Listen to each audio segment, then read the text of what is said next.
भूख हड़ताल के माध्यम से एक नया आयाम स्थापित किया था, जिसने HSRA की क्रांतिकारी गतिविधियों को नया आयाम दिया था।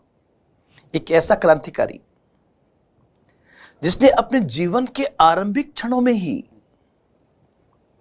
यह तय कर दिया था कि वो किस प्रकार से क्रांतिकारी गतिविधियों को आगे बढ़ाएंगे। जब HSRA की मीटिंग लाहौर में हुई तो उस मीटिंग में यह बात बताने वाला कि सेंट्रल असेंबली पर बम तो केवल भगत सिंह ही फेंकना चाहिए, यह कहने वाला कोई व्यक्तित्व था। तो उस व्यक्तित्व का नाम दोस्तों सुखदेव थापर था। आधुनिक भारत के इतिहास में ऐसे बहुत सारे व्यक्तित्व हैं जिनके जीवन को जानना, समझना और उसको पढ़ना और उसका इंप्लीमेंटेशन करना हमारे लिए बहुत जरूरी है। उसी में से एक नाम आता है दोस्तों सुखदेव थापर का। तो आज की इस क्लास का हमारा हेडिंग जो है, आज का हमारा विषय जो है वो सुखदेव थापर है। तो सुखदेव थापर के नाम के साथ ही दोस्तों आप सभी को प्रणाम, नमस्ते, अस्सलाम वालेकुम। भारतीय राष्ट्रीय राजनीति के एक सितारे को हम पढ़ने के लिए जा रहे हैं, जिनका जन्म जो है 15 मई 1907 को ब्रिटिश भारत की पंजाब की लुधियाना नामक जगह पर जिनका जन्म हुआ था। आज हम उन सुखदेव थापर की बात करने के लिए जा रहे हैं दोस्तों। इतिहास में जानते तो सुखदेव को बहुत सारे हैं, लेकिन बहुत कम लोगों को पता है कि सुखदेव का पूरा नाम सुखदेव थापर था। उनका जन्म 15 मई 1907 को ब्रिटिश भारत के पंजाब की लुधियाना में उनका जन्म हुआ था। उनकी शहादत का दिन जो है, जो भारत में शहीद दिवस के रूप में मनाया जाता है, 23 मार्च 1931, अर्थात मात्र 24-25 साल की उम्र में अपने शहादत के माध्यम से भारत के इतिहास में नई गाथा लिखने वाला सुखदेव थापर स्वतंत्र भारत के इतिहास में आज भी याद किया जाता है, क्योंकि उस जमाने में अंग्रेजों के खिलाफ उन्होंने राष्ट्रवाद को पैदा करने में एक बहुत बड़ी भूमिका अदा की थी। दोस्तों आप लोग ध्यान रखना, उनके पिता का नाम श्री रामलाल था और उनकी मां का नाम रल्ली देवी था। उनके पिताजी का निधन जो है बहुत कम उम्र में हो गया था। कहते हैं कि जब वो मात्र 4 वर्ष के थे तब उनके पिताजी का निधन हो गया था। अतः उनका पालन पोषण जो है, उनके पिताजी का निधन उनके जन्म से पहले ही हो गया था।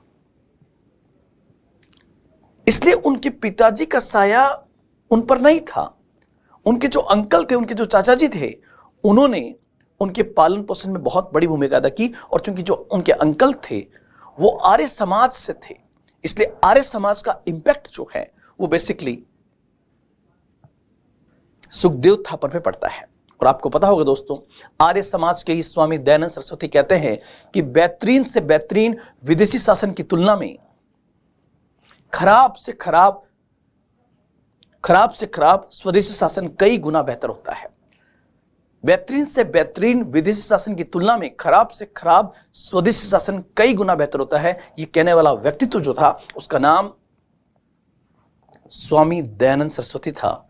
और स्वामी दयानंद सरस्वती के आर्य समाज के पद चिन्हों पर चलते हैं सुखदेव थापर के अंकल, और उनके अंकल का प्रभाव जो है सुखदेव थापर पर आता है। इसलिए वो आधुनिक भारत के इतिहास में एक सेक्युलर इमेज के रूप में सामने आते हैं। तो यहां पर इस पॉइंट को आप लोग ध्यान रखना। उनके भाई का नाम मथुरादास था, भतीजे का नाम भरत भूषण था, और धार्मिक रूप से वो हिंदू थे।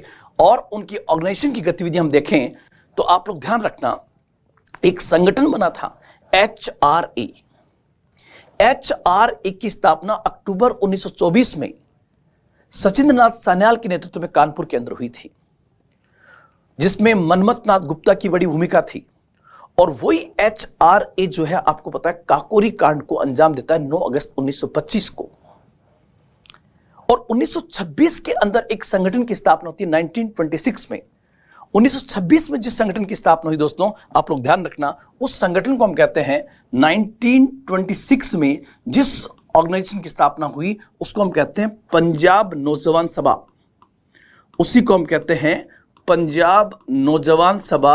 और यहां पर आप लोग ध्यान रखना, पंजाब नौजवान सभा की स्थापना भगत सिंह, यशपाल, सुखदेव जैसे लोगों ने मिलकर की थी, ताकि पंजाब के अंदर क्रांतिकारी गतिविधियों को नया अंजाम दिया जा सके, नई दिशा दी जा सके। इसलिए पंजाब के अंदर क्रांतिकारी गतिविधियों को फैलाने के अंदर जिस संगठन की भूमिका थी उसका नाम पंजाब नौजवान सभा था। और पंजाब नौजवान सभा में सबसे ऊपर जो नाम आता है वो नाम आता है भगत सिंह का, यशपाल का और सुखदेव थापर का। ये नाम दोस्तों यहां पर आते हैं, तो इसको आप ध्यान रखना। और क्रांतिकारी जो जितने भी संगठन हुए हैं वो किसी एक व्यक्ति के द्वारा एस्टेब्लिश नहीं हुए हैं, वो कई लोगों के द्वारा, ऐसे लोग जिनका नाम भी सामने नहीं आए, उन्होंने भी अपनी भूमिका अदा की थी। तो 1926 के अंदर इस संगठन की स्थापना हुई और धीरे धीरे ये संगठन जो है HRA के साथ में जुड़ता गया। और आपको पता होगा यही HRA जो है आगे चलकर बनता है HSRA, मतलब HRA बनता है HSRA। और इसकी चर्चा मैंने पिछली क्लास में की थी कि HSRA की स्थापना 1928 के अंदर फिरोज शाह कोटला मैदान के अंदर,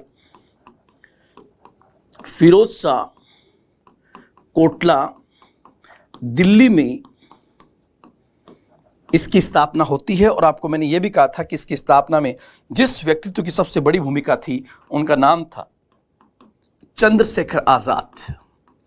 चंद्रशेखर आजाद ने HRA को HSRA, Hindustan socialist Republic association के अंदर बदल दिया था।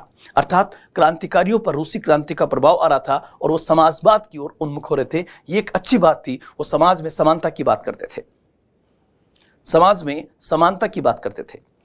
अब दोस्तों अगर मैं स्पेशली यहां पर इस बिंदु पर आऊं, मैं इस बिंदु पर सबसे पहले आऊं कि अगर हम बात कर रहे हैं सुखदेव थापर की, तो सुखदेव थापर में वह कौन सी घटना थी जिस घटना ने सबसे पहले उन्हें क्रांतिकारी गतिविधियों को उन्मुख किया या उनमें क्रांतिकारी जीवन की ओर उनको डायरेक्शन दी? तो घटना थी रॉलेट एक्ट के खिलाफ। जब एक शांतिपूर्ण भीड़ गांधी जी द्वारा चलाए गए रॉलेट एक्ट विरोधी अखिल भारतीय सत्याग्रह के अंतर्गत अपने 2 नेताओं की रिहाई की मांग अमृतसर के जलियांवाला बाग में कर रही थी, तो उसी अमृतसर वाले बाग के अंदर जनरल डायर बिना चेतावनी दिए जिस प्रकार गोलीबारी का आदेश देता है, उस आदेश के बाद आपको पता होगा लगभग 1000 लोग भारत में मारे जाते हैं। ये एक बहुत बड़ा नरसंहार था जिसे आधुनिक भारत के इतिहास में राष्ट्रवाद पैदा करने में बहुत बड़ी भूमिका इस घटना ने पैदा की थी। और इससे अंग्रेजों का एक शोषण परक और अत्याचारी जो चेहरा था वो जनता के सामने पूरी तरह से आ जाता है। इस क्रम में आपको पता है भगत सिंह, चंद्रशेखर आजाद, सुखदेव थापर, राजगुरु, इन तमाम लोगों के अंदर इस जलियांवाला बाग हत्याकांड ने एक नई प्रकार की एक ज्वाला पैदा करती थी। और उसके बाद दोस्तों आपको पता होगा भगत सिंह का सबसे अच्छे दोस्त जो हैं वो सुखदेव थापर माने जाते हैं। और इनकी दोस्ती जो हुई वो बेसिकली लाहौर में जब वो पढ़ रहे थे तो लाहौर के उस कॉलेज से उनकी दोस्ती स्टार्टिंग होती है। और वो हर समय हंसते मुस्कुराते रहने वाले लोगों में से थे। और सुखदेव थापर कहते हैं कि अपनी पूरी टीम का एक ऐसा व्यक्ति था जो हर समय अपने दोस्तों के अंदर अपने अंदाज में, अपने चुटकुलों से, अपनी मोहब्बत की बातों से, अपने स्नेह के माध्यम से अपनी बातों को रखता था। और यही वो समय था दोस्तों जब धीरे धीरे ये लोग क्रांतिकारीवाद की ओर बढ़ रहे थे। HRA की गतिविधियों का प्रभाव पड़ा, HSRA की गतिविधियों का प्रभाव पड़ा। लेकिन इसी समय आपको पता होगा भारत के इतिहास में एक घटना होती है जिसको हम कहते हैं 1927 के अंदर, आपको पता है 1927 में ब्रिटिश सरकार 1919 के अधिनियम की समीक्षा करने के लिए साइमन कमीशन का गठन करती है। साइमन कमीशन का गठन करती है। अब 1927 में जब साइमन कमीशन का गठन होता है लंदन के अंदर, और ये साइमन कमीशन फरवरी 1928 में भारत में आता है।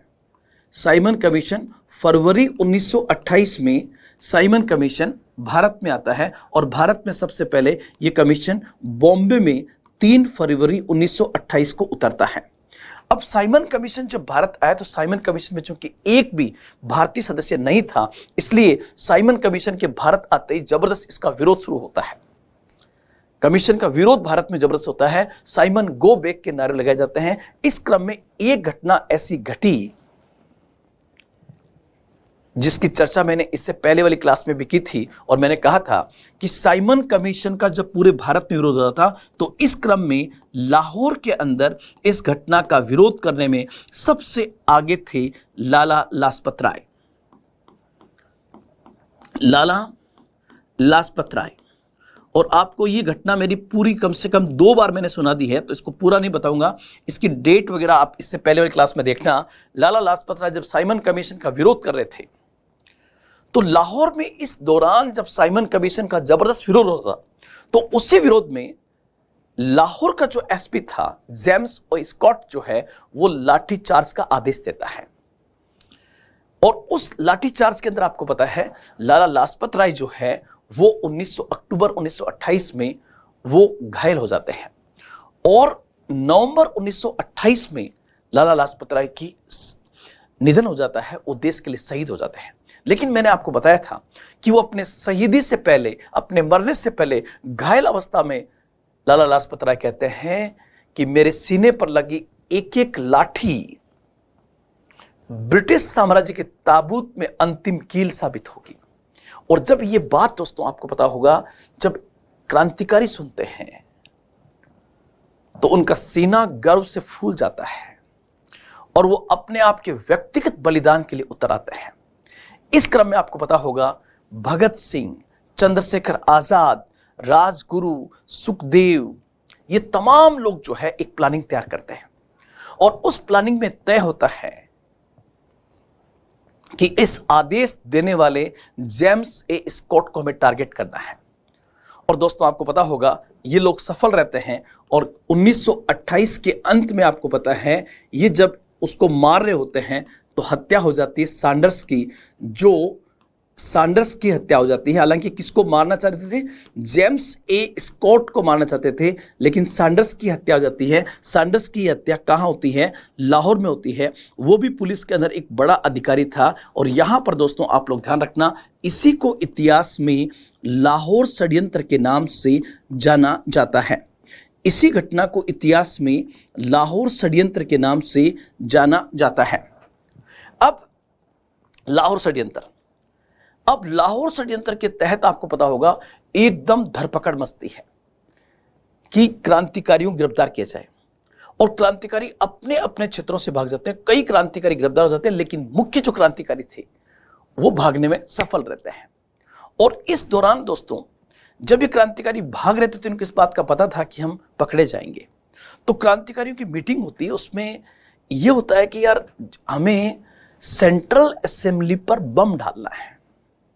और आपको जैसा कि आप सब लोग जानते हैं अप्रैल 1929 के अंदर केंद्रीय सभा पर बम फेंका जाता है। केंद्रीय सभा पर बम फेंका जाता है। इसकी पूरी डेट मैंने इससे पहले वाली क्लास में बता दी है, इस बार मैं डेट नहीं बताऊंगा।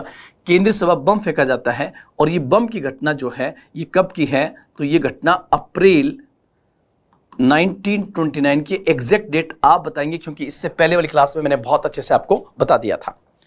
अब आपको पता है कि जब सेंट्रल असेंबली पर बम फेंकने की बारी आई, ध्यान से सुनना, यह मीटिंग लाहौर में होती है और इसमें क्रांतिकारियों ने तय किया कि यार सेंट्रल असेंबली पर बम कौन फेंकेगा।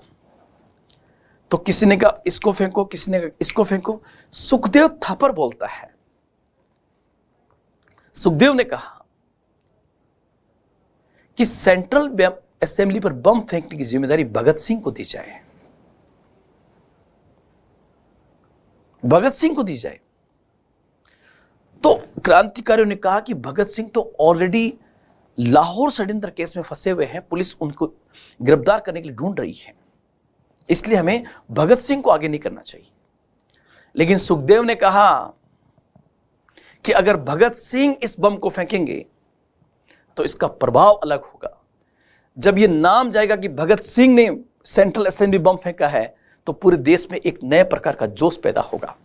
साथ ही साथ जब भगत सिंह जैसा क्रांतिकारी पकड़ करके कोर्ट के सामने जाएगा, तो जिरह भी भगत सिंह से बेहतर कोई नहीं कर सकता है। यहां तक कि अगर सजा भुगतने की बात होगी तो भगत सिंह से बेहतर कोई सजा नहीं भुगत सकता है, इसलिए भगत सिंह को आगे किया जाए।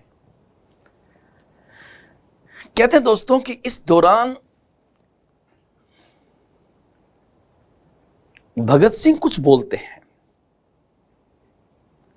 और वो चुप हो जाते हैं। जब वो मौन हो जाते हैं तो सुखदेव कहते हैं कि क्या दोस्त, किसके प्यार में इतना डर गए? मतलब क्या आप लाहौर में किसी से मोहब्बत करते हैं और उस मोहब्बत के चक्कर में आप अब मौत से डर रहे हैं?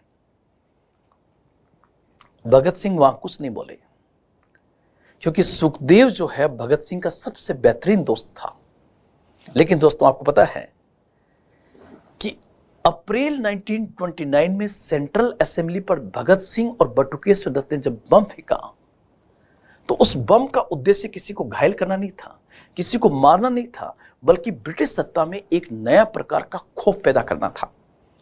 और उस खौफ को पैदा करने में सफल रहे और उसके बाद इंकलाब जिंदाबाद के नारे लगाते हुए भगत सिंह और उनके साथी जो है वो पुलिस को अपनी गिरफ्तारी देते हैं। पुलिस गिरफ्तार कर लेती है। पुलिस गिरफ्तार करने के बाद उन्हें सेंट्रल असेंबली पर बम फेंकने के एवज में कुछ समय तक दिल्ली जेल में रखती है। तब तक उधर जो है सुखदेव वगैरह भी गिरफ्तार हो जाते हैं। अब दोस्तों, आपको पता होगा लाहौर षड्यंत्र के तहत भगत सिंह पर यह केस चलाया जाता है। लेकिन आपको पता है कि सुखदेव, राजगुरु और भगत सिंह को जो फांसी हुई, उस फांसी का मेन केस जो था वो लाहौर षड्यंत्र था, दिल्ली षड्यंत्र नहीं था। और केस का जो नाम था वो क्राउन वर्सेस सुखदेव के नाम से रखा जाता है। Crown versus Sukhdev and others के नाम से। मतलब उसमें मेन जो एक्यूज बनाया गया था वो सुखदेव को बनाया गया था, क्योंकि भगत सिंह पर ऑलरेडी पहले से कई केस थे। अब ये लोग जो हैं जेल में आ जाते हैं। और इससे पहले मैं घटना सुनाना चाहूंगा कि 1929 के अंदर ही, 1929 में ही सुखदेव जो है लाहौर जेल में एक लंबा अनशन करते हैं जेल की गतिविधियों के खिलाफ, जेल की व्यवस्थाओं के खिलाफ। तो वो भी आपको याद रखना है। और ये तीनों जो है दोस्तों, आपको पता है ये तीनों जेल में होते हैं।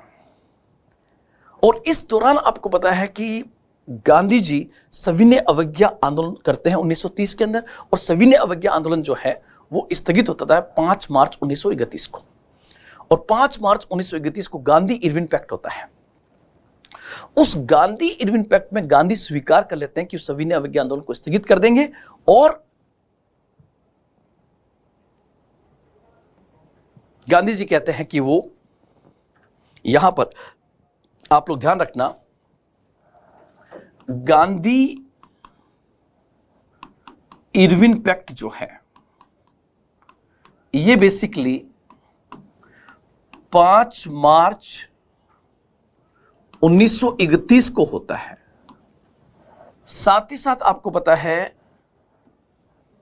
कांग्रेस का कराची अधिवेशन इस गांधी इरविन पैक्ट को मान्यता देने के लिए कराची अधिवेशन होता है, इसकी अध्यक्षता सरदार वल्लभ भाई पटेल करते हैं। यह अधिवेशन जो है 29 मार्च 1931 को होता है कराची के अंदर। तो गांधी जी वगैरह सब के सब जो है वो कराची जाएंगे। लेकिन यहां पर आप लोग ध्यान रखना, जब गांधी जी इरविन के साथ गांधी इरविन पैक्ट कर रहे थे तो सबको ऐसी आशा थी कि गांधी जी इन क्रांतिकारियों के संबंध में बातचीत करेंगे। लेकिन आपको पता होगा उसमें एक लाइन तो थी कि उन राजनीतिक कैदियों को रिहा कर दिया जाएगा जिन पर हिंसा भड़काने का कोई आरोप नहीं है।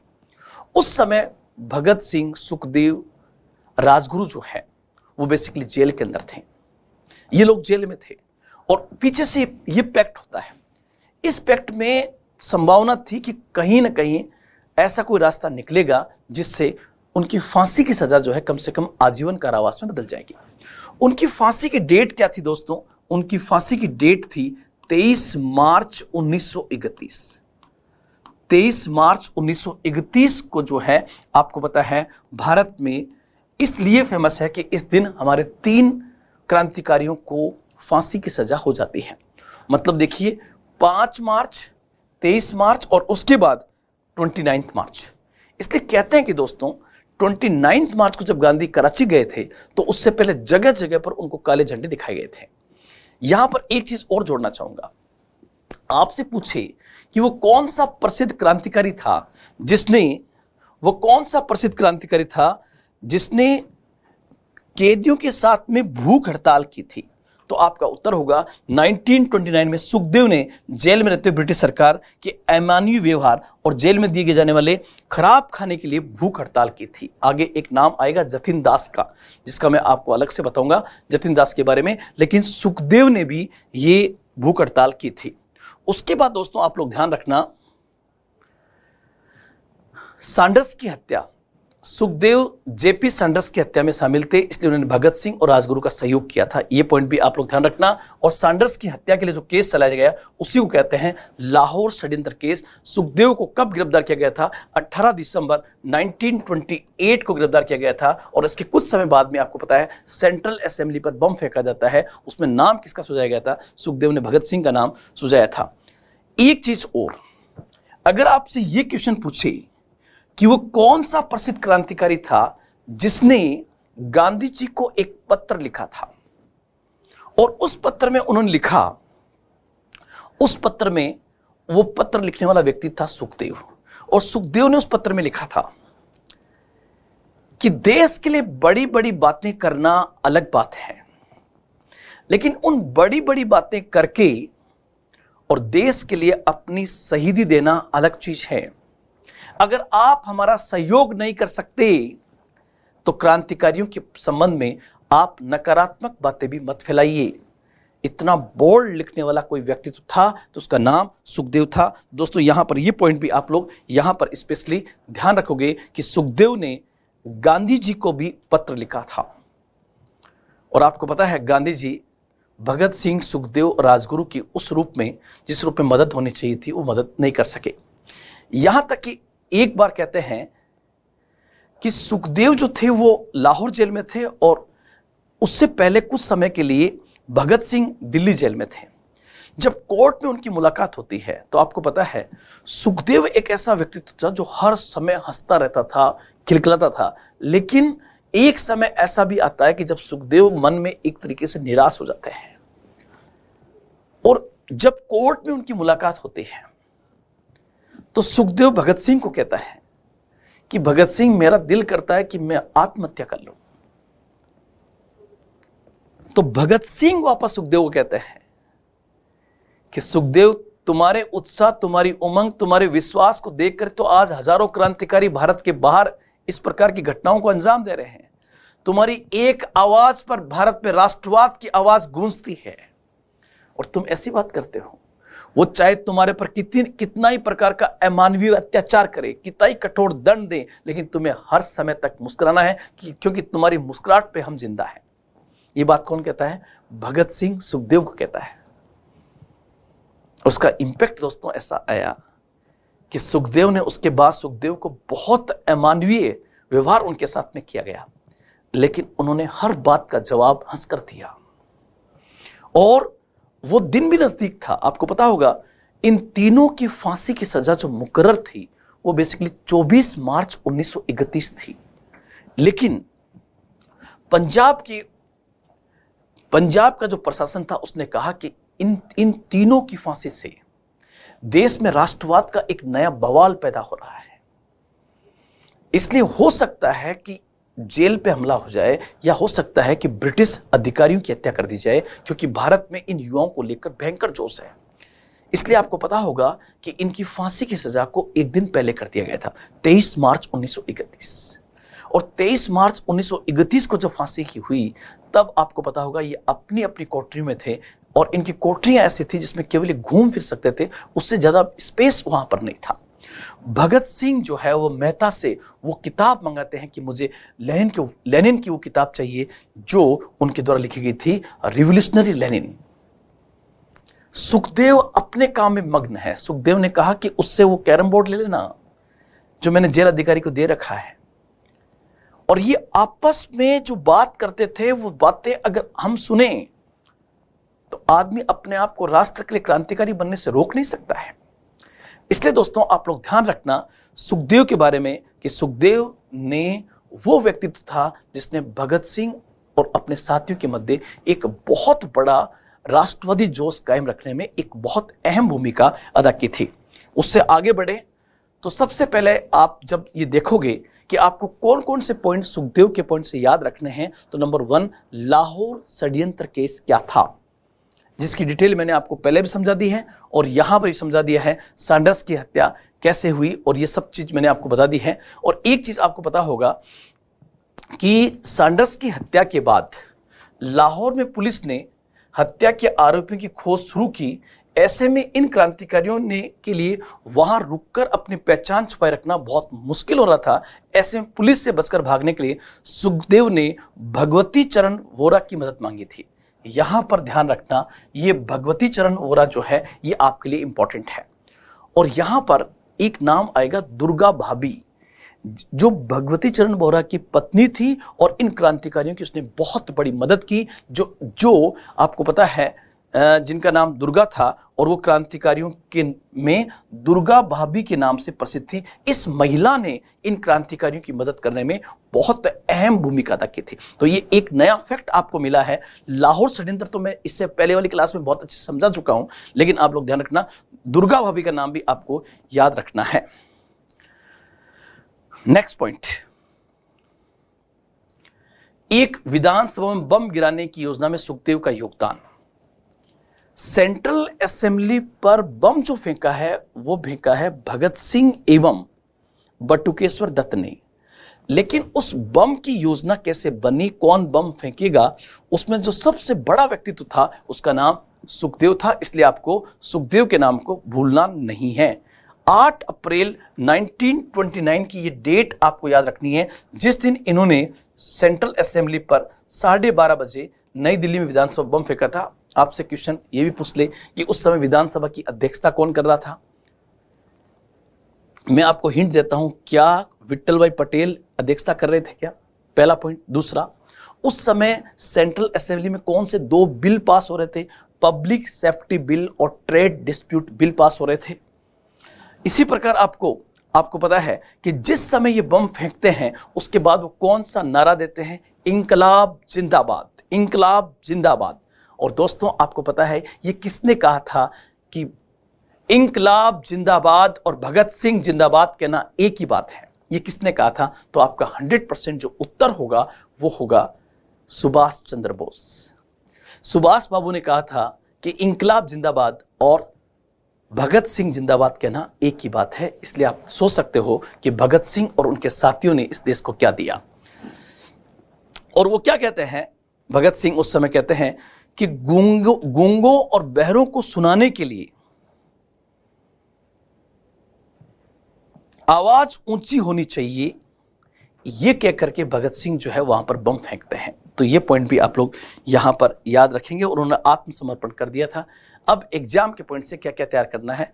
अभी तक के जितने व्यक्तित्व हैं, वो चाहे भगत सिंह हो, सुखदेव हो, राजगुरु हो, चंद्रशेखर आजाद हो, इन सब में एक कॉमन पॉइंट आया है, HRA क्या था? तो मेरे कहने से आप HRA को बहुत अच्छे से याद कर लेना।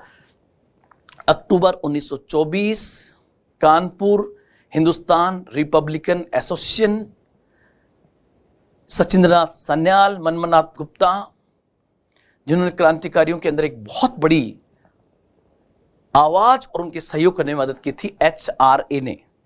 कल की क्लास में मैंने बहुत अच्छे से समझा दिया था काकोरी कांड क्या है। इससे पहले वाली क्लास को देखना। 9 अगस्त 1925 ये ट्रेन कहां से आ रही थी? शाहजहांपुर। कहां जा रही थी? लखनऊ। काकोरी स्टेशन किसके पास में है? लखनऊ के पास। कितने रुपए लूटे गए थे? कौन से क्रांतिकारियों को फांसी की सजा हुई? किसको आजीवन कारावास हुआ? इसको भी देखने का बहुत अच्छे से प्रयास करना।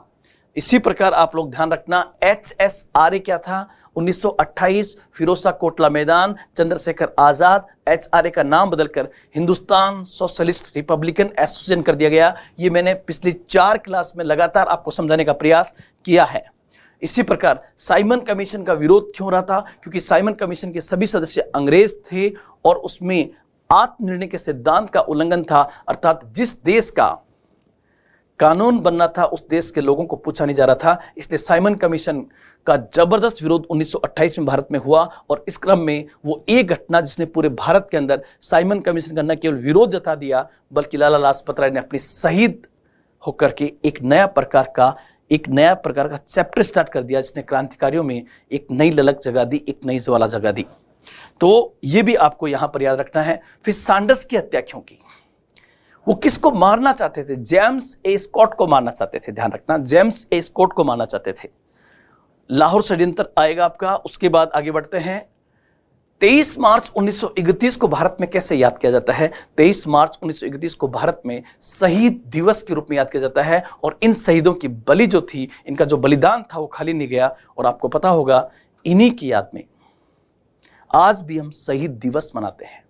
लेकिन 1931 के हर वर्ष 23 मार्च का दिन राष्ट्रवादियों के अंदर राष्ट्रीय आंदोलन में एक नया जोश पैदा करने का काम करता था। तो दोस्तों, आज इतना ही।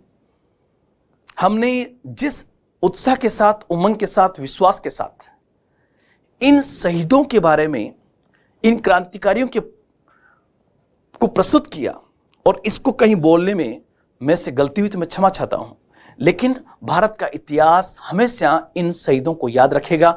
स्पेशली चंद्रशेखर आजाद, भगत सिंह, सुखदेव थापर, राजगुरु, ये ऐसे लोग थे जिन्होंने अपने व्यक्तिगत बलिदान के माध्यम से राष्ट्रवाद की एक नई इबारत पेश कर दी। आज कलाम के इस ऑनलाइन प्लेटफॉर्म पर इतना ही। फिर मिलेंगे एक नए जोश और एक नए उत्साह के साथ। जय हिंद, जय भारत।